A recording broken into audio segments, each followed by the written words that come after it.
சற்று முன் கிடைக்கப்பெற்ற மிக முக்கியமான செய்தி ஒன்று வெளியாகி உள்ளது. நேற்று இரவு தமிழகத்திற்கு வந்த உள்துறை அமைச்சர் அமித்ஷா அவர்கள் சோலா ஹோட்டலில் தங்கியுள்ளார். இன்று ஆடிட்டர் குருமூர்த்தி அவர்களது வீட்டில்தான் ஆலோசனை நடத்த திட்டமிட்டுள்ளார். ஓபிஎஸ், வைத்திலிங்கம், மனோஜ் பாண்டியன், சசிகலா மற்றும் டிடிவி தினகரனை கைவிட்டுவிடக் கூடாது என்று அண்ணாமலை கூறியதற்கு முக்கிய காரணம், அதிமுக கூட்டணி இல்லாத போது கூட பாஜகவிற்கு உறுதுணையாக இவர்கள் இருந்தவர்கள் எடப்பாடி பேச்சை நம்பி இவர்களை கைவிடவிடக் கூடாது என்று அண்ணாமலை அவர்கள் அமித்ஷாவிடம் தெரிவித்திருக்கிறார்.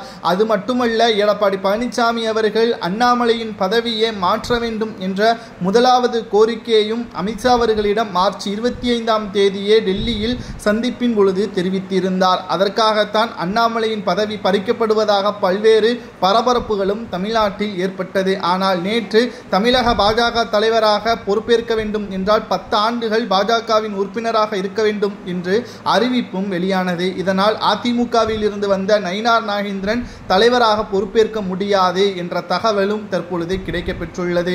மேலும் வானதி சீனிவாசனாக இருக்கலாம் அல்லது ஆடிட்டர் குருமூர்த்தியாக கூட இருக்கலாம் என்றும், இல்லை என்றால் அமித்ஷா மீண்டும் அண்ணாமலையவே தமிழக பாஜக தலைவராக பொறுப்பேற்க வைக்கலாம் என்ற தகவலும் தற்பொழுது நமக்கு கிடைக்கப்பெற்றுள்ளது.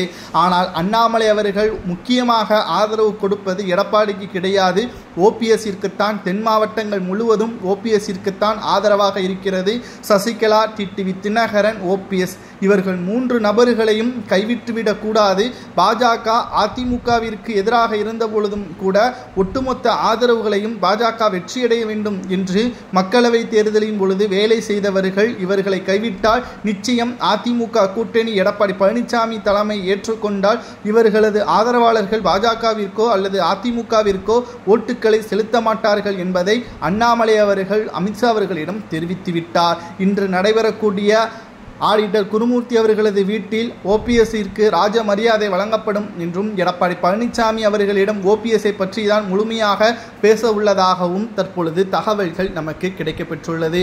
ஏனென்றால் தென் மாவட்டங்களில் அவர்கள் நமக்கு உதவுவார்கள் என்றும் அமித்ஷாவிடம் அண்ணாமலை அவர்கள் கூறியிருக்கிறார். தென் மாவட்டங்களில் ஓபிஎஸும் வட மாவட்டங்களில் செங்கோட்டையனும் ஆதரவுகள் இருந்தாலே பொழுதும் திமுகவை வீழ்த்திவிடலாம். ஒற்றுமைதான் அதிமுகவிற்கு பலம். தற்பொழுது அவர்கள் பிரிந்து கிடப்பதாக அதிமுக மக்களவை தேர்தலில் தோல்வியடைந்திருக்கிறது. அதை திமுக சாதகமாக பயன்படுத்தி கொண்டிருக்கிறது.